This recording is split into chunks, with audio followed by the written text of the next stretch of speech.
지금부터 후쿠시마 오염수 방류 관련 브리핑을 시작하겠습니다. 먼저 박부현 국무 1차장께서 WTO 제소 관련 정부 입장을 설명하겠습니다. 안녕하십니까. 국무 1차장입니다. 어제 일부 보도에서 일본 정부가 한국 정부의 후쿠시마산 수산물 수입 금지 해제를 더 이상 압박하지 않고 또 WTO 다시 제소하는 것도 하지 않는 방향으로 내부 방침을 정했다는 소식이 있었습니다. 이와 관련해서는 현재 아시다시피 일본 정부가 공식적으로 발표한 사항은 없는 상태이고요. 외교부를 통해서 지금 여러 가지 경로로 파악을 하고 있습니다만 아직 확인된 내용은 없습니다. 이와 관련해서 만약 이 보도가 사실이라면 일본의 WTO 제소에 대응해야 되는 우리 정부로서는 부담이 좀 줄어드는 것은 사실입니다. 그렇지만 이런 일본 측에 혹시 변화가 있느냐 여부가 후쿠시마산 수산물 수입 여부에 대한 정부 입장에 그 자체에 대한 영향을 미치는 것은 아닙니다. 국민의 건강과 안전은 무엇과도 바꿀 수 없는 최대의 국익이며 우리 정부도 이 문제에 대해서만큼은 타국의 선의에 의존해서 대응 방안을 결정할 생각은 없습니다. 후쿠시마산 수산물 수입도 국민의 건강과 안전에 대한 문제인 만큼 우리 정부가 절대 양보할 수 없는 영역임을 거듭 말씀드립니다. 네, 다음 송상근 해수부 차관께서 우리 해역 및 수산물 안전에 대해 설명하겠습니다. 예, 해양수산부 차관입니다. 6월 21일 기준으로 우리 수산물과 해역에 대한 안전관리 사항을 말씀드리겠습니다. 어제 오전까지 추가된 생산 단계 수산물 방사능 검사 결과는 총 43건이었습니다. 전부 적합입니다. 검사 건수 상위 5개 품목은 멸치가 6건, 꽃게 3건, 전복 3건, 갈치 2건, 갑오징어 2건 등이었습니다. 지난 6월 5일부터 16일까지 2주간 유통단계 수산물 방사능 검사는 총 298건입니다. 전부 적합입니다. 국민신청 방사능 검사 게시판 운영 결과입니다. 치료 확보가 되는 대로 진행하고자 했던 16건 중 4건의 검사가 완료되었고 적합이었습니다. 나머지 12건에 대해서도 치료 확보 후 검사가 이루어지는 대로 곧바로 결과를 공개하고 알려드리겠습니다. 수입 수산물 방사능 검사 현황입니다. 6월 19일 20일 이틀간 추가된 일본산 수입 수산물 방사능 검사는 22건 진행되었고 방사능이 검출된 수산물은 없습니다. 다음으로 후쿠시마 오염수 방출과 관련된 개별 사항에 대해서 말씀드리겠습니다. 먼저 어제 일부 언론에서 언급된 국민신청 방사능 검사 결과에 대해서 설명드리겠습니다. 국민신청 방사능 검사 신청 시 어느 기초단위 지자체 그리고 어느 위판장에서 유통된 수산물인지 알 수 없고 검사 건수도 66건에 불과하다는 내용이었습니다. 국민신청 방사능 검사 제도가 올해 처음 4월 24일 도입되었고 현재는 광역지자체 기준으로 신청을 받고 있습니다. 다만 검사 대상으로 선정된 품목의 검사 결과를 알려드릴 때에는 해당 시료가 채취된 구체적인 지역과 위판장 정보를 자세히 공개하고 있습니다. 앞으로 국민분들의 수요에 맞게 신청 지역을 기초지자체와 그리고 주요 위판장 단위로 신청을 받을 수 있도록 최대한 빨리 개선하도록 하겠습니다. 검사 건수의 경우에도 매주 신청이 많은 품목을 중심으로 10개 품목을 선정하여 검사를 진행하고 있습니다. 지난 8주간 78건이 선정되었으며 그중 66건의 검사가 완료되었습니다. 향후 국민분들의 신청 수요에 따라서 정부 검사 장비 확충 그리고 민간기관의 장비 활용 등을 통해서 검사 건수를 늘릴 수 있도록 하겠습니다. 참고로 수산물 방사능 검사 결과를 메일로 송부해주는 메일링 서비스는 현재 898명이 신청하여 원활하게 운영 중에 있음을 알려드립니다. 어제 국회 농해수위 현안 질의에서 일본 후쿠시마 원전 사고 이후 우리 동해 해역의 세슘 농도가 2배 이상 증가되었다고 하는 언급이 있었습니다. 국민 여러분들께 정확한 정보를 알려드리기 위해서 관련 내용에 대해서 설명드리고자 합니다.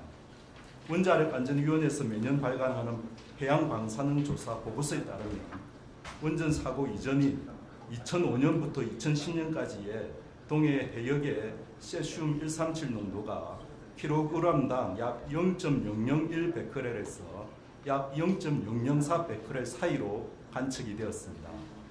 원전 사고 이후인 2011년부터 2015년 사이에는 약 0.001 베크렐에서 약 0.002 베크렐, 그리고 2016년부터 2020년 사이에는 약 0.001 베크렐에서 약 0.002 베크렐 사이로 관측되었습니다.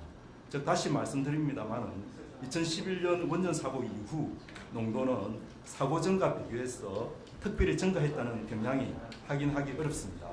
그리고 이러한 세슘 137의 농도는 세계보건기구 즉 WHO가 정하는 먹는 물 기준인 킬로그램당 10베크렐 대비해서 약 3,600분의 1 미만으로 극히 낮은 수준을 유지하고 있습니다. 거듭 말씀드립니다만은 우리 바다는 안전하다는 점을 강조드리고 싶습니다. 최근 중고 온라인 마켓 등을 통해서 천일염 가격 인상을 부추기는 사례가 언론 보도 등을 통해서 알려지고 있습니다. 지난 16일 한국소비자원에서 전자상거래 플랫폼에 소비자 피해 주의보를 발령하였고 공정거래위원회에서도 소비자 불안을 과도하게 야기하는 허위 정보에 대한 대응을 주요 온라인 마켓 사업자에게 협조 요청한 바 있습니다. 정부는 소비자 불안을 조장하거나 비상식적인 높은 가격의 천일염 구매를 유도하는 온라인 판매 업체 등에 대한 모니터링을 더욱 강화하도록 하겠습니다. 필요한 경우에는 관계 부처와 협의해서 소비자 불안을 조장하는 유통질서 교란 행위와 가격 형성에 대한 불공정 행위에 대해 더욱 적극적으로 대처해 나가겠습니다. 최근 언론에서 방사능 검사 장비와 관련해서 국민 불안으로 인해 간이 검사기 등을 활용하는 경우 등에 대한 지적이 있는 것으로 알고 있습니다. 어제 브리핑을 통해 말씀드린 것처럼 우리 정부는 우리 해역과 수산물에 대한 방사능 검사를 확대해 왔으며 이를 위한 장비, 인력 확보 등 검사 역량 강화도 지속적으로 추진해 왔습니다. 앞으로도 가용한 정부의 역량을 총동원하고 필요하다면 민간 부분의 검사 장비와 인력도 적극 활용하겠습니다.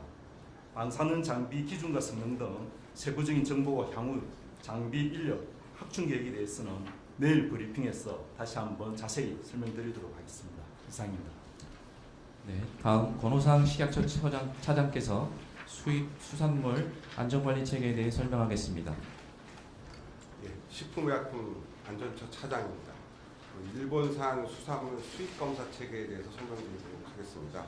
후쿠시마 원전 사고 이후 정부는 우리 국민의 건강과 안전을 지키기 위해서 13년 9월부터 후쿠시마를 포함한 원전 주변 8개현에서 생산되는 모든 수산물의 수입을 원천 금지하였습니다.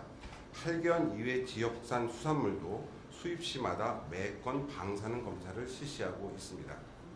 일본산 수산물 검사 방법은 3단계이며 서류 검사, 현장 검사, 정밀 검사 순서로 이루어집니다. 먼저 서류 검사 방법에 대해서 설명을 드리도록 하겠습니다. 수입자가 수입 신고서를 작성하여 식약처에 제출하면 검사관은 신고서와 구비 서류가 적정한지 총 152개 항목을 점검합니다. 이때 가장 중요하게 확인하는 것은 수입 금지 지역인 후쿠시마현 등 8개 현에서 생산된 수산물은 아닌지, 그 밖의 지역에서 생산되었다면 생산지는 어딘지를 확인하게 됩니다. 수입 신고서에 적혀 있는 어종, 어획 지역, 가공 포장 지역, 제조회사, 선적지 등의 정보가 생산지 증명서에 기재된 내용과 일치하는지, 생산지 증명서 발급 기간과 서명권자가 사전에 일본 정부로부터 통보받은 내용과 같은지를 서류를 통해 꼼꼼하게 확인하게 됩니다. 증명서의 진위가 의심되는 경우에는 주한 일본 대사관을 통해서 정상 발급 여부를 재확인하고 있습니다. 또한 국내 수입자의 부적합 수입 이력은 없는지, 한글 표시 사항이 잘 작성되어 있는지, 팔 어패류의 중량이 선적 당시와 국내 도착 후에 변동이 없는지 등을 신고서와 구비 서류를 통해 확인하고 있습니다. 두 번째, 현장 검사 방법입니다. 현장 검사는 식약처 검사관이 수산물을 보관하고 있는 창고에 나가서 보관된 수산물의 상태를 직접 확인하는 단계입니다. 일본 내 지역별 특성이 다르기 때문에 생산 및 수입되는 품목에도 차이가 있습니다. 한류의 영향을 받는 홋카이도에서는 냉장 명태, 냉장 홍어, 활가리비, 활멍게 등이 주로 수입되며 양식업이 발달한 미에현에서는 활참돔, 활방어 등이 수입되고 있습니다. 아울러 난류의 영향을 받는 나가사키현 등에서는 냉장 갈치, 냉장 수조기, 냉장 준치 등이 주로 수입됩니다. 이러한 지역별 특성을 고려해서 수입 수산물의 생산지가 신고된 내용과 다른지 여부를 현장에서 다시 한번 확인하고 있습니다. 아울러 국제식품규격위원회가 권고하고 있는 난수표 방식에 따라 수산물 검체를 채취하여 외관, 색깔, 활력도, 유사 수산물 혼입 여부 등을 오감을 이용해서 검사하고 있습니다. 현장 검사 결과 이상이 없으면 채취된 검체를 봉인해서 정밀 검사를 위해 실험실로 이송합니다. 마지막으로 정밀 검사 방법입니다. 정밀 검사는 수산물 속에 방사능 물질이 있는지, 있다면 얼마나 포함되어 있는지를 고순도 게르마늄 검출기를 이용하여 검사한 것을 말하며 검사 방법은 다음과 같습니다. 먼저 현장에서 채취한 검체를 작은 토막으로 잘라서 분쇄기에 넣어 매우 고르게 분쇄합니다. 적은 양의 방사능을 정밀하게 분석하기 위해서는 잔류농약 30분, 동물력 의약품 20분보다 더 오랜 시간인 2시간 47분, 1만 초 동안 방사능 물질을 측정합니다. 분석 결과 기준치 이하의 미량이라도 방사능 물질이 검출이 되면 국제식품규격위원회에서 권고하는 17종의 추가 핵종 증명서를 요구하고 있어 사실상 국내에 반입되지 않습니다.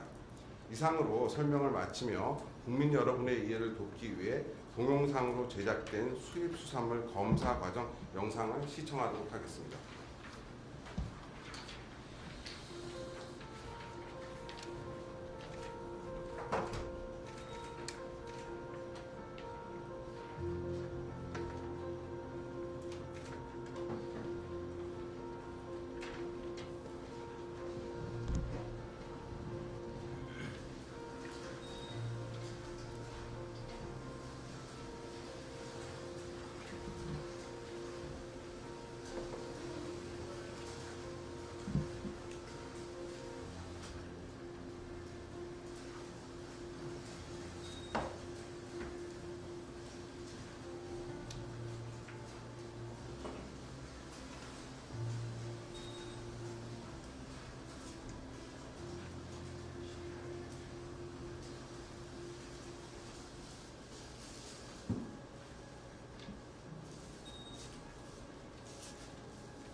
다음 임승철 원안위 사무처장께서 알프스 고장 건수에 대해 설명하겠습니다.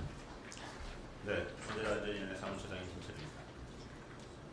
어제 정부에서는 알프스가 8차례 고장났다고 밝혔는데 또 비례력 페이지 보고서를 보니까 4건이 더 있었다는 보도가 있었습니다.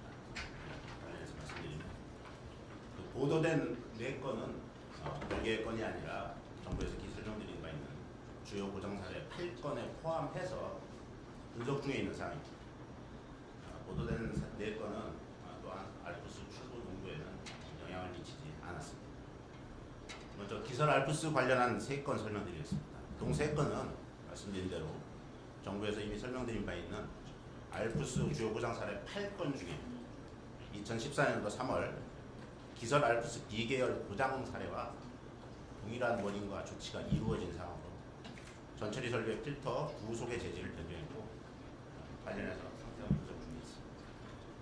다음으로 증설 알프스 관련 한 건 설명드리면 역시 마찬가지로 그 알프스 주요 고장 사례 8건 중에 2020년 10월 증설 알프스 B계열 고장 사례와 동일한 원인과 조치가 이루어진 상황으로 필터 부속을 교체했고 관련해 상세 분석 중입니다.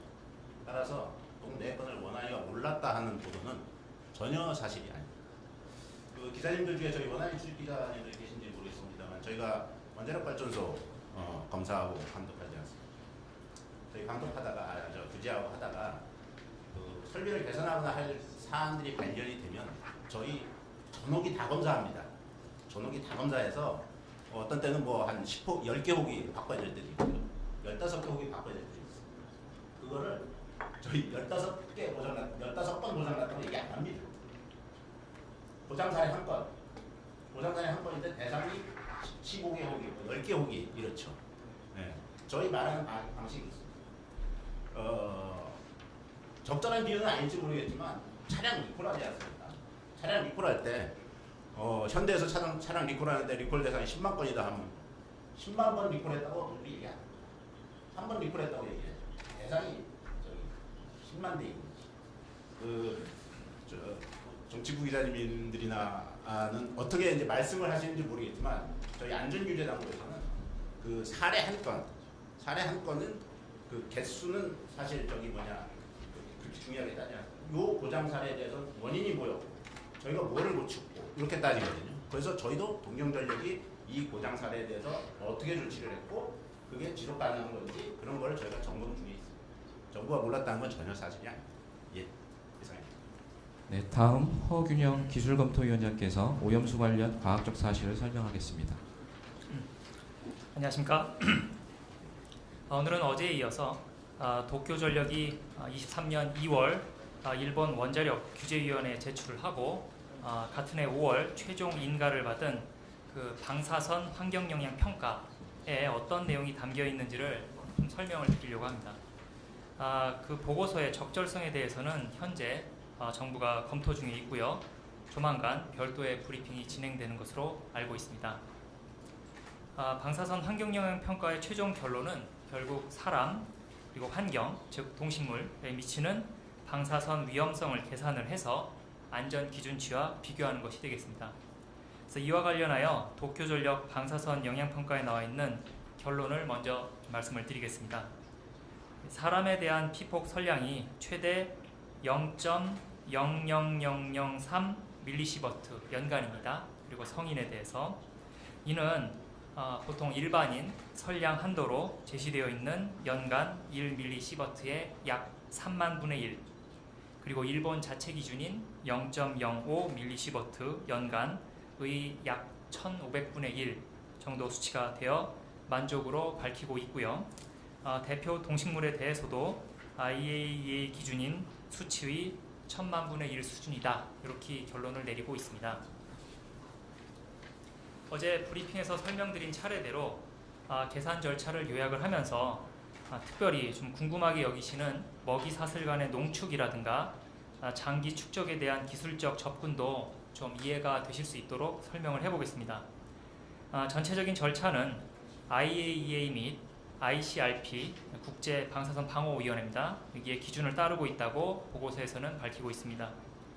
먼저 방사선원함, 영어로는 소스텀 이렇게 표기되는 이것을 정하는 것이 되겠습니다.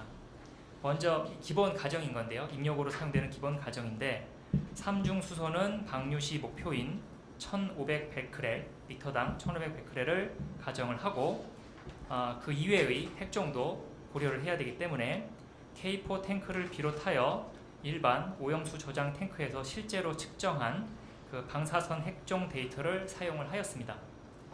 측정 과정에서 너무 미량이라 측정되지 않은 그런 핵종의 경우는 이 계측기가 최소로 검출 가능한 농도까지를 가정을 해서 계산에 입력으로 사용했다고 하였습니다. 다음은 해양 확산입니다. 해양 확산 모델에서는 그 해류를 따라 흐르는 방사선 물질의 어떤 분포를 포함해서 바닥 퇴적물에 침적되는 영향도 함께 고려를 하고 있습니다.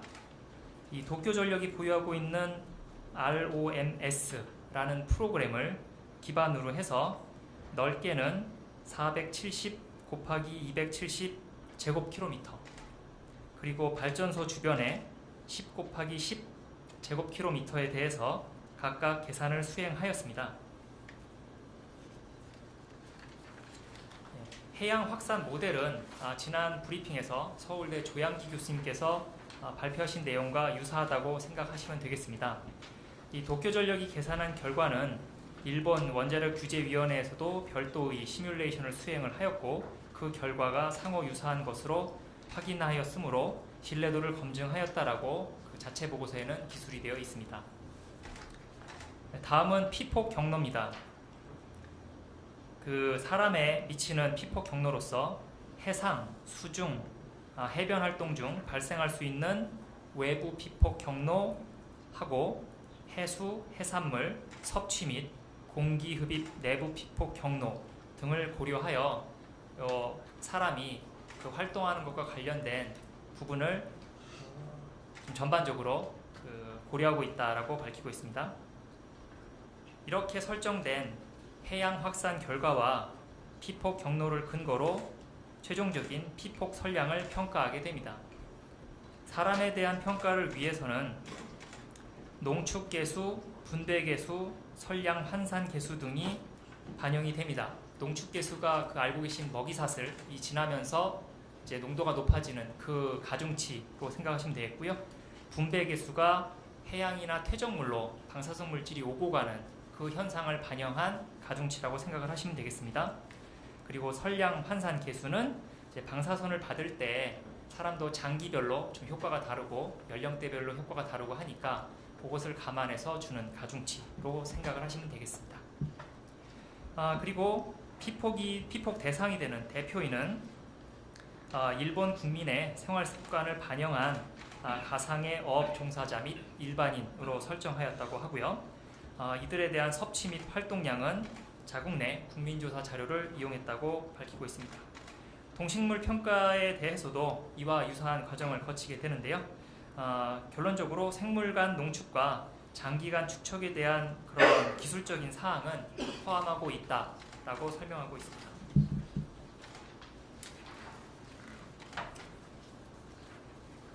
조금 전에 언급했던 이 각종 계수들이 말씀드린 것처럼 먹이사슬간 농축이나 장기간의 해양 축적 등을 평가하고 있다라고 이해하면 된다라고 다시 한번 말씀드리고요. 이러한 단계를 거쳐 처음에 말씀드렸던 그런 수치적인 결론에 도달을 하였습니다.